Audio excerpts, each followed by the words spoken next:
Apa yang sebenarnya melindungi kapal Nabi Nuh saat dunia tenggelam? Saat kapal Nabi Nuh mulai berlayar, tentu saja perjalanannya tidak semudah itu. Kapalnya bukan hanya melawan ombak, tapi banyak juga makhluk-makhluk yang mencoba mencelakakan kapal Nabi Nuh. Jika pelindungnya hanya kayu kapal, tentu hal itu tidak akan cukup. Tapi Allah memerintahkan makhluk lain untuk membantu menjaga kapal Nabi Nuh.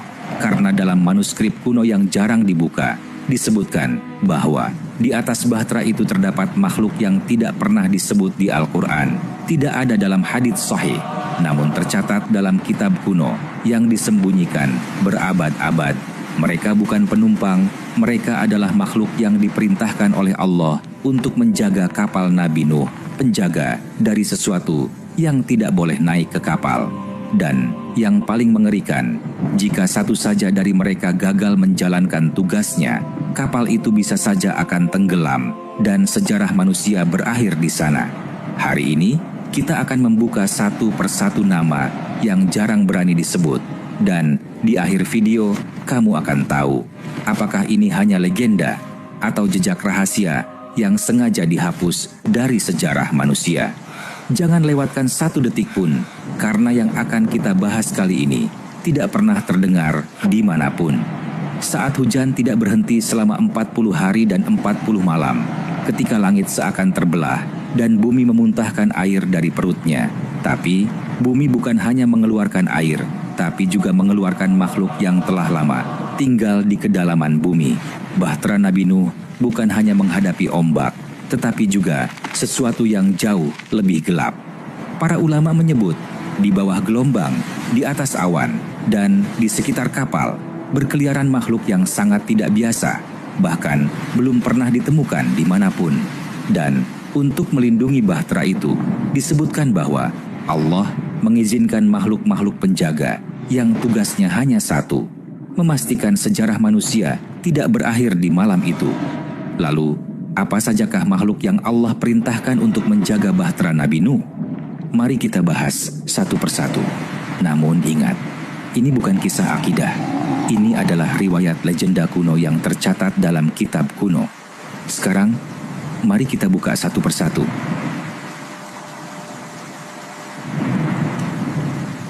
Satu, Nas-Nash, makhluk penjaga batas dunia. Disebutkan di dalam kitab Ajaibul Makhluqat, karya Imam Zakaria Al-Qazwini. Dalam manuskrip kuno yang ditulis lebih dari 800 tahun lalu, Imam Al-Qazwini menyebut satu makhluk yang disebut Nas-Nash. Ia bukan manusia, bukan jin, dan bukan pula hewan. Nas-Nash digambarkan sebagai makhluk dengan satu mata, satu tangan, dan satu kaki, seakan tubuhnya terpotong di tengah dimensi. Namun anehnya, ia bisa bergerak dengan kecepatan luar biasa, meloncat dari satu sudut ke sudut lain dalam sekejap. Para penulis kuno percaya, Nas-Nash berasal dari wilayah perbatasan antara alam manusia dan alam gaib. Ia hidup di tempat-tempat yang tidak sepenuhnya terang dan tidak sepenuhnya gelap. Saat banjir besar terjadi, bukan hanya air yang naik, tetapi juga batas antara dunia manusia dan dunia jin mulai melemah. Dalam kisah ini, Nas-Nash ditempatkan di bagian kapal yang paling gelap, di antara kandang, ruang sempit, dan sudut yang tidak pernah terkena cahaya. Tugasnya bukan menyerang, tugasnya adalah mengusir makhluk tak kasat mata yang mencoba menyusup ke dalam bahtera. Konon, setiap kali jin mendekat, Nas-Nash akan mengeluarkan suara rendah, seperti gema batu retak, suara yang membuat makhluk gaib menjauh seketika. Sebagian ulama tafsir klasik memahami kisah Nas-Nash bukan sebagai makhluk nyata, melainkan simbol dari penjagaan ilahi, bahwa di saat kekacauan terbesar, Allah tetap menjaga batas dunia. Nas-Nash mewakili ketakutan manusia terhadap yang tak terlihat dan keyakinan bahwa ada kekuatan yang mencegah kekacauan menjadi total. Dan di tengah badai yang menenggelamkan dunia, makhluk itu berdiri di sudut gelap bahtera sebagai penjaga yang tidak pernah disebut, namun selalu diceritakan dalam bisikan sejarah.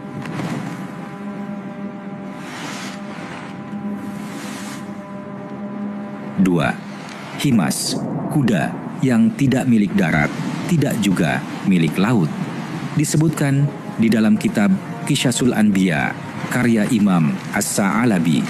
Dalam kitab-kitab kisah para nabi yang ditulis berabad-abad lalu, tersembunyi satu makhluk yang digambarkan bukan sebagai hewan biasa, melainkan sebagai penolong bahtera di saat dunia berada di ujung kehancuran.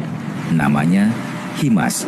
Ia bukan kuda, ia bukan ikan, dan ia bukan makhluk yang bisa dijelaskan oleh hukum alam. Himas digambarkan memiliki tubuh seekor kuda yang besar dan berotot, namun kulitnya diselimuti sisik seperti makhluk laut dalam, berkilau saat terkena kilat di tengah badai. Matanya tidak seperti mata hewan biasa. Para penulis menggambarkannya memantulkan cahaya biru saat ombak mengguncang bahtera. Ketika gelombang setinggi gunung menghantam kapal Nabi Nuh, tali-tali bahtera mulai tertarik, tiang berderak, dan kayu bergetar seakan-akan terbelah. Dalam kisah ini, Nabi Nuh memerintahkan Himas untuk turun ke air yang mengamuk. Makhluk itu melompat dan tubuhnya seolah menyatu dengan lautan, dengan kekuatan yang digambarkan lebih besar dari 1000 kuda. Himas menarik tali-tali kapal yang hampir putus, menjaga bahtera agar tidak terbalik atau terseret arus. Setiap tarikan Himas digambarkan seperti dentuman petir membelah ombak yang mencoba menelan kapal. Sebagian ulama dan sejarawan menilai kisah ini bukan tentang makhluk fisik, melainkan simbol dari kekuatan alam yang tunduk pada kehendak Allah. Ia adalah gambaran bahwa dalam setiap bencana, Allah menyediakan penarik bahtera, kekuatan tak terlihat yang menjaga umatnya. Dan saat badai mereda, Himas menghilang ke dalam kabut laut, menjadi legenda yang hanya hidup dalam manuskrip tua.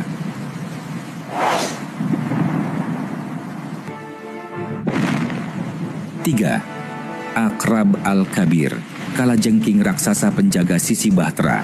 Disebutkan di dalam kitab Al-Bidayah wan Nihayah, karya Imam Ibnu Katsir. Di antara kisah-kisah paling mengerikan dalam catatan kuno tentang bahtera Nabi Nuh, tidak ada yang membuat para penyalin manuskrip berhenti menulis selain satu nama, Aqrab Al-Kabir. Namanya berarti kalajengking besar. Namun, para penulis menegaskan, ini bukan sekadar hewan yang diperbesar.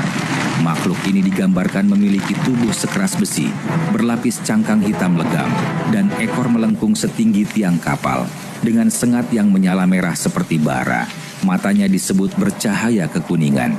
Saat banjir besar menenggelamkan daratan, makhluk laut yang belum pernah dikenal manusia konon muncul dari kedalaman.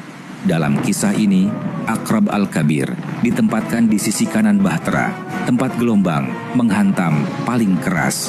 Setiap kali bayangan raksasa muncul dari air, makhluk ini akan mengangkat sengatnya, menggetarkan udara dengan desisan panjang. Para penulis menggambarkan bahwa makhluk laut itu akan berbalik arah, seolah takut pada penjaga hitam itu. Ibnu Katsir menegaskan bahwa riwayat ini bukan hadits sahih, melainkan bagian dari cerita Israiliyat. Namun, para sejarawan melihatnya sebagai simbol. Aqrab Al-Kabir melambangkan batas yang tidak boleh dilanggar, bahwa ada wilayah yang tidak boleh disentuh oleh kekuatan destruktif. Ia menjadi metafora bahwa bahtera tidak hanya dilindungi dari atas, tetapi juga dari sisi-sisi yang rawan. Dan di tengah malam yang gelap, kalajengking raksasa itu tetap berjaga.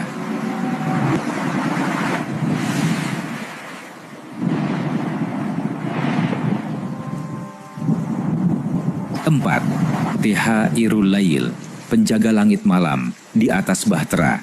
Disebutkan di dalam kitab Qisasul Anbiya, karya Imam Wahab bin Munabbih. Saat banjir besar mencapai puncaknya, malam seperti tidak lagi memiliki bulan, tidak ada bintang, hanya kegelapan pekat dan hujan yang turun seperti tirai hitam dari langit. Dalam kegelapan inilah, para penulis kisah kuno menyebut satu makhluk yang disebut Thairul Lail, yang berarti burung malam. Ia bukan burung biasa. Sayapnya digambarkan membentang lebih lebar dari layar kapal dengan bulu gelap yang menyerap cahaya, seolah-olah malam itu sendiri